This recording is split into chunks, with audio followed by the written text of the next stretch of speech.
Alhamdulillah, alhamdulillahirabbil alamin. Bu. Bu. Kalau dapat ujian, kesulitan, kesusahan hidup yang dilakukan apa jadinya? Mendekatkan diri kepada Allah. Kalau sholatnya belum benar, dibenerin sholatnya.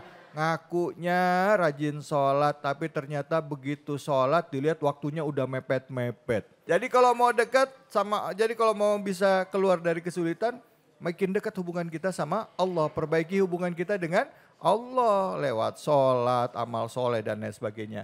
Sekarang saya mau tanya sama guru-guru kita. Di segmen awal tadi Kiai Jumharudin, sama Kiai Kosasi kalau nggak salah tadi. Saya nanya, kalau sampai ada orang yang diuji sama Allah dengan ujian yang sama, dia ngerasa nggak kuat sampai akhirnya dia bunuh diri. Sebenarnya sebatas mana kita tahu bahwa kita memang bisa kuat ngadepin ujian itu. Walaupun kita tahu ada ayat la yukallifullahu nafsan illa wus'aha, bahwa Allah tidak akan menguji kita melebihi batas kemampuan kita. Tapi masih banyak orang yang akhirnya udah nggak kuat. Udah nggak kuat akhirnya bunuh diri. Gimana ini Kiai? Kita butuh pertolongan ke siapa kalau kita udah sampai di titik itu? Fadol, silakan. Yang mau jawab siapa? Kiai Jumarudin? Fadol, ya silakan senior duluan ya. Senior sama junior. Ya, pertama ini kok jadi begini nih. ujian. Ya, sabar ini ujian. Ya. Jadi yang membuat orang merasa tidak mampu menghadapi ujian, karena dia senantiasa merasa lebih kecil dari masalah.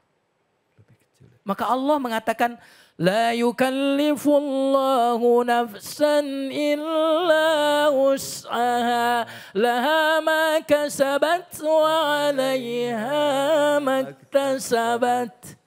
Allah tidak akan membebani seseorang melebihi kemampuan. Apa maknanya? Kamu lebih besar, lebih hebat daripada masalahmu.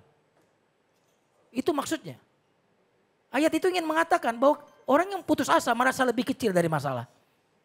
Maka untuk membangun bahwa kita optimis, saya lebih besar dari masalah yang Allah berikan kepada saya. Itu yang pertama. Yang kedua, orang yang beriman senantiasa menghadapi masalah bukan dengan kemampuan dia. Dia berkata kepada masalah, wahai masalah, Allah maha besar. Dia tidak berkata kepada Allah, Allah masalahku besar. Tapi dia berkata kepada masalah, Allah maha besar. Dan dia mengatakan, saya memang lemah. Tetapi dengan Allah saya menjadi kuat. Masya Allah. Iman. Ya. Itu yang membuat orang kemudian menjadi kuat. Bukan karena dirinya. Ya. Tetapi membuat orang menjadi kuat. Karena dia bergantung kepada Allah. Ini Mas David. Ya. Tidaklah Allah membuat kita tertutup pintu-pintu. Kecuali karena Allah memerintahkan agar kita mendatangi pintunya. Karena kalau masih ada pintu yang terbuka, biasanya kita nggak datangin Allah. Ya. Maka sengaja masalah itu seolah-olah pintu yang tertutup. Agar kita hanya mendatangi pintu Allah yang tak pernah tertutup itu. Masya Allah. Jadi kalau kita seolah-olah dalam kehidupan menghadapi permasalahan tidak ada jalan keluar. Semua jalan keluar tertutup, ingat bahwa pintu Allah selalu terbuka. Selalu ada jalan keluar melalui Allah. Begitu kayak ya kira-kira. Betul. Karena gini. Kalau kita bisa mengatasi masalah dengan logika kita dan kekuatan kita. Kapan dong kita bergantung kepada Allah? Ya Allah. Iya. Benar. Kita pasti hanya akan mengandalkan diri kita. Ya. Maka Allah sebenarnya di dalam masalah. Sedang memberikan kita satu ibadah. Jadi yang membuat kita kuat di dalam ujian. Karena ujian itu melahirkan banyak ibadah. Ya. Apa ibadah di dalam musibah, dalam ujian? Tawakal. Kita sulit tawakal dalam keadaan semuanya kondusif. Maka ternyata kalau hidup kita tujuannya ibadah, maka dalam semua keadaan kita mendapatkan karunia. Di dalam kesenangan dan kemudahan ada nikmat. Kita bisa ibadah syukur. Di dalam kesulitan dan penderitaan kita pun mendapatkan nikmat. Karena di situ ada sabar. Dan dengarkan ini. Allah berfirman, sesungguhnya Allah bersama orang yang Sabar. Kalau orang bersyukur bertiga. Saya, nikmat, dan Allah pemberi nikmat. Ada tiga pihak kan? Allah pemberi nikmat, saya yang menerima nikmat, dan nikmat. Kalau orang menderita dapat musibah, nikmatnya dicabut. Tinggal berapa pihak? 2. Aku bersama orang yang sabar. Masya Allah. Subhanallah. Faham. Masya Allah. Ini jawaban yang luar biasa ya Bu ya. Jadi kita ingat pada saat nikmat dicabut. Kalau kita bertiga antara kita, Allah dan nikmat, berarti tinggal kita bersama dengan Allah. Silakan, ada yang mau bertanya Ibu? Assalamualaikum warahmatullahi wabarakatuh. Waalaikumsalam warahmatullahi wabarakatuh. Saya mau curhat dari Majelis Taklim Hidayatullah Cilodong Depok. Nama saya Salbanun. Ya Bu Salbanun. Mengenai anak saya. Anak saya waktu masih kecil dia bercita-cita kepingin jadi ABRI karena bapaknya ABRI. Bapaknya mendukung, tapi saya tidak fokus untuk jadi ABRI. Saya serahkan dengan Tuhan, saya berdoa, tawakal, minta dengan Allah, minta dikasih petunjuk dia mau cita-citanya. Yang terbaik menurut Allah bukan menurut saya. Iya. Akhirnya anak saya setelah kelas 3 SMA mau jadi guru. Akhirnya saya suruh masuk PGSD, sekolah guru. Seperti saya. Ya bapaknya marah-marah. Jadi saya bingung. Akhirnya saya bilang aja sama bapaknya, Mas, kamu sendiri ngomong sama anaknya. Kalau saya bukan memaksa, tapi dia yang mau. Menurut cita-cita dia. Kata bapaknya, langsung bapaknya ngomong sama anaknya. Jawab anaknya apa? Pak, Joko itu katanya sudah berdoa, sholat hajat. Yang terbaik ke depan itu ada jawaban katanya. Bahwa Joko lebih baik jadi guru. Karena guru itu Pak, satu katanya menyebarkan ilmu yang bermanfaat, mendapatkan pahala selain dari mencari rezeki. Masya Allah. Itu jawaban anak saya. Ya. Alhamdulillah tuh. Bagaimana ya? Bapaknya masih diam aja. Oh, Terus gitu. sekarang masih diamin deh. Oh gitu. Jadi gimana Ibu? Ibunya didiamin. Ibunya didiamin sama bapaknya.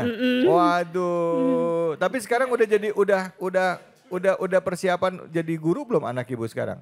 Udah masuk. Sudah masuk? PGSD. Udah berapa lama? Baru Lama? lulus. Jadi sudah berapa lama ini sekarang? Anak masuk. Kalau jadi guru masuk pelatihan kuliahnya baru 1 bulan. Baru 1, berarti Ibu sudah didiamin sama Bapak 1 bulan lebih? Ujian. Padahal Ibu nggak minta, ibaratnya nggak maksa anak untuk begitu ya. Enggak. Nah pertanyaannya gimana sama kayak menghadapi suami apa gimana Ibu? Menghadapi suami bagaimana Pak? Ustaz. Baik. Ya saya hanya menggarisbawahi dari apa yang dialami oleh Ibu siapa? Akut Salbanur. Pokoknya kalau suami diemin ya udah kita pasrah aja. Karena kalau ngomong pun kita akan jadi dosa kan begitu. Iya. Yang terpenting anak itu ya seperti apa yang digambarkan dalam Quran ya Kiai ya. Walanabluwannakum bisyai'im minal khauf. Semua akan dicoba dari sesuatu ketakutan. Bapaknya pengen jadi TNI, emaknya pengen jadi guru. Ini yang benar TNI apa guru nih? Kan begitu. Tahu-tahu anaknya pengen jadi guru. Nah itu pilihan sebenarnya sebagai orang tua. Bahwa siapapun dan apapun kondisi anak kita, kita tidak boleh memaksa. Ujian itu diberikan kepada Allah bagi orang tua untuk mendirikan keimanan yang kokoh di atas keluarga. Lihat bagaimana Nabi Nuh, anaknya tidak mau beriman. Beliau tetap dengan bahasa yang lembut. Beliau dengan bahasa yang sangat enak didengar. Irkam ma'ana, naik bersamaku, enggak sumpah serapah. Artinya cobaan hidup di dalam keluarga banyak dialami oleh para nabi. Maka kita orang-orang yang mengikuti para nabi, kita harus mengambil pelajaran. Bahwa anak adalah titipan. Yang terpenting satu, bekali mereka dengan agama. Yang kedua, ajarkan mereka untuk dekat dengan ulama. Yang ketiga, biarkan mereka ingin menjadi apapun. Sebab yang namanya anak sekarang sudah banyak pilihan. Biar apa? Biar hati orang tua lega. Saran saya, Ibu Salbanur dengan suami, jangan jadi TNI, jangan jadi guru. Biarkan anak mau jadi apa. Karena apa? Takut perang dunia dalam rumah tangga nggak selesai-selesai. Jadi itu intinya. Yang penting minta maaf sama orang tua. Anaknya mau jadi apapun sudah diarahkan. Karena ibu sifatnya hanya memberikan bimbingan. Bukan memaksakan bimbingan. Ya, ya, ya. Nah, tapi saya yakin yang namanya perempuan sedikit paksaan kepada suami. Kenapa bisa begitu? Ngalamin sendiri. Jadi gitu ya, udah stay cool dalam rumah tangga, anaknya mau jadi apa. Dan ini tetap, kata Kiai Jumar tadi, ujian. Anak adalah ujian, suami adalah ujian, dan semua yang ada di dalam diri kita ujian. Tinggal bagaimana tempaan tadi yang diterangkan oleh Kiai Jumharudin, kita ini kayu atau besi. Kita ini tembaga atau emas. Kalau emas begitu dibakar, selesai akan menjadi barang berharga. Kalau besi dibakar, enggak tahu jadinya apa. Kan begitu. Tinggal keimanan kita menjadi pribadi yang menerima dengan takdir Allah dalam ujian ini. Baik, alhamdulillah. Terima kasih banyak Kiai. Silakan ada yang mau bertanya? Lanjut? Ya, Ibu. Silakan Ibu. Fadal. Assalamualaikum warahmatullahi wabarakatuh. Waalaikumsalam warahmatullahi wabarakatuh. Saya Ibu Rumsina dari Cilodong, Depok. Saya mau bertanya Pak Ustadz, bagaimana cara kita menerima kenyataan, menanggapi bila kita punya anak divonis autis? Cuma itu aja yang saya mau tanyakan. Terima kasih Pak Ustadz. Baik, terima kasih. Assalamualaikum warahmatullahi wabarakatuh. Waalaikumsalam warahmatullahi wabarakatuh. Ini kepada Kiai Jumharudin nih Kiai, kalau bicara autis kebanyakan orang tua awalnya nggak tahu anaknya autistik. Nanti pada saat usia tertentu, usia 3 tahun, 4 tahun ternyata punya masalah. Pertama problemnya dari komunikasi. Banyak orang tua yang tidak bisa langsung menerima kondisi anaknya. Dan nggak sedikit yang menyalahkan dirinya sendiri. Nah gimana caranya Kiai menghadapi ini? Silakan Kiai. Baik, ini pertanyaan yang tidak mudah dijawab. Ya. Jadi bagaimana kita bisa menerima? Begini jawabannya. Rubahlah apa yang bisa kau rubah. Ya kan? Terimalah apa yang tidak bisa kita rubah. Nah ini poinnya. Itulah yang disebut dengan ridho. Apa itu ridho? Ridho itu adalah menginginkan apapun yang diinginkan oleh Allah. Ya Allah, aku ingin anakku ini normal. Tapi kenyataannya autis. Maka aku menginginkan apapun yang kau inginkan ya Allah. Aku ridho ya Allah dengan ketetapanmu. Dan ingat, ridho ini adalah peristirahatan seorang hamba. Siapapun yang ingin hidupnya istirahat, hendaklah dia ridho. Ibu ridho punya suami yang sekarang? Bu, ridho gak bu? Ibu TNI ridho gak? Harus berantem. Berarti ibu istirahat. Ibu ridho dengan postur wajah kita, bentuk wajah kita seperti ini ridho?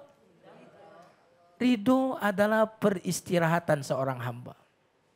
Nah, bagaimana caranya? Ntar Ustadz, maksudnya istirahat dari apa Ustadz? Istirahat? Ya, istirahat dari apa? Istirahat dari penuntutan, protes, capek, lelah. Karena orang yang ridho menginginkan apa yang sudah terjadi. Dengarkan ini ya Mustafa. Ya. Tidak semua yang kita inginkan terjadi. Setuju? Setuju. Maka cara kita bahagia, inginkan apapun yang sudah terjadi. Belajar untuk menginginkan apa yang sudah terjadi. Karena kadang-kadang sesuatu itu sebelum kita miliki, kita inginkan. Ya. Tapi sesudah kita miliki, punya tetangga yang kita inginkan. Nah. Iya kan? Iya, betul. Nah, inginkan apapun yang sudah terjadi. Kita inginnya tidak hujan, tapi kenyataannya hujan. Maka inginkanlah hujan itu. Ini cara kita beristirahat. Atau menikmati hujan itu. Kita tidak akan mampu menikmati kalau enggak ridho terlebih dahulu. Acceptance, ya. Ya acceptance dulu, penerimaan, baru kemudian rayakan. Ya, ya, ya. Nah bagaimana cara merayakannya Ibu? Syukur, lihat kelebihan anak autis ini apa. Kalau tadi Kaila tadi, mohon maaf, tidak dicabut anggota kenikmatan penglihatannya. Maka hafalnya dia Quran menjadi yang biasa, banyak yang begitu. Masya Allah. Subhanallah. Tapi dia dihadirkan untuk menjadi guru bagi siapapun yang terlahir dengan kekurangan. Dia menjadi guru. Kau jangan putus asa, jangan pesimis. Aku adalah contohnya. Fokus kepada kelebihan. Apa yang dilebihkan oleh anak ini? Dan itulah cara bersyukur. Bersyukur itu melihat nikmat. Maka orang yang tidak bersyukur bukan karena ketiadaan nikmat, tapi buta nggak lihat nikmat. Coba kita tanya nih, kira-kira nih bersyukur apa nggak ibu-ibu di sini? Boleh nggak nih Mas David? Boleh silakan ya. Ibu-ibu nikmat Allah banyak atau tidak? Bisa dihitung atau tidak? Saking banyaknya atau saking dikitnya? Mana yang lebih sering ibu ingat, nikmat Allah atau kesulitan hidup? Kesulitan kata. Ibu ingatnya kesulitan kata. Ada Ya yang kan? gitu. Coba, mana yang lebih sering ibu ceritakan kepada orang lain? Nikmat Allah atau kesulitan hidup? Ya. Itu bad news is good news. Ya, ya, ya, ya. Good news is no news. news. Kayak wartawan seperti itu. Ya, ya. Maka orang-orang yang bersyukur, ya, maka dia akan melihat kelebihan. Counting blessing. Saya ingin sampaikan satu lagi. Kalau kita normal dan bersyukur, apa hebatnya? Apa? Itu natural reaction. Reaksi yang alamiah. Kehidupan serba kondusif, nyaman, sehat. Wajar dong bersyukur. Tapi kalau orang dikasih kekurangan dan bersyukur, berarti dia sudah sampai kepada kualitas mental seorang manusia yang hebat. Dan syukur itu adalah sebuah kualitas mental. Siapapun yang tidak bersyukur, bahkan di surga pun dia akan mengeluh. Masya Allah. Di surga pun dia akan mengeluh. Kalau orang nggak bersyukur. Bukannya orang nggak bersyukur bisa nggak masuk surga? Ya, Nah itu kan bahasa yang lain seperti itu. Iya. Betul atau tidak? Siap, siap, siap. Ya. Nah gini Mas David. Ya. Tidak dalam pemahaman agama seseorang, kata Sufyan Ats-Tsauri, sampai dia mengerti bahwa nikmat itu adalah ujian. Dan ujian itu adalah nikmat. Dan nikmat di dalam ujian jauh lebih besar daripada ujian tersebut. Masya Allah. Ini filosofinya luar Bingung biasa. ya, bingung ya. Bu sambil dicatat Bu, kok nggak lupa ntar ya kan gitu kan. Terima kasih banyak Kiai. Hari ini kita diajarkan oleh guru-guru kita untuk mencoba menikmati setiap kesulitan yang ada dan belajar untuk melihat betapa banyak sebenarnya Allah memberikan kebaikan di balik kesulitan itu. Untuk lihat potensi-potensi kebaikan yang ada yang sebenarnya Allah berikan. Saya ingat ada satu cerita di mana ada orang berdoa kepada Allah, dia di tengah laut. Dia minta dikirimkan, ya Allah aku di tengah laut, aku minta dikirimkan perahu. Ya kan? Yang lewat berapa kali itu ada kayu. Dia nggak ikut. Kedua ada orang juga di atas pelampung, mau ngasih pelampung sama dia. Dia nggak mau ikut karena dia mintanya perahu. Sampai akhirnya orang ini mati tenggelam. Begitu dia tenggelam, ini ceritanya. Ini kisah sebagai untuk memaknai bahwa Allah itu sebenarnya sudah menjawab doa-doanya. Dia protes, Tuhan saya berdoa kenapa gak dikabulkan? Kata Tuhan apa? Kata Allah bilang, bukannya aku udah kirimkan ke kamu itu ada kayu. Allah udah kirimkan, Tuhan udah kirimkan pelampung. Kok kamu gak mau lihat itu? Yang aku harapkan adalah perahu. Coba kalau kita mau lihat kesempatan-kesempatan itu tadi. Bentuk jawaban dari Allah, karena apa yang kita doa belum tentu itu yang langsung dikabulkan oleh Allah. Tapi bisa jadi bentuknya, wujudnya lain. Kira-kira gitu ya Kiai ya. Ya mudah-mudahan kita bisa diajar untuk bisa lebih memaknai kesulitan hidup sebagai satu cara Allah untuk mendekatkan diri kepada Allah. Dan kedua ada diajarkan untuk melihat peluang-peluang yang ada di sekitarnya. Kembali di awal, bersama dengan kesulitan ada kemudahan. Bersama dengan kesulitan ada kemudahan. Ya Allah. Baik, jangan kemana-mana, kita akan kembali lagi. Kita akan nanti ngaji bersama dengan guru kita Kiai Munawir Ngacir. Hanya di sini di Cahaya Hati Indonesia.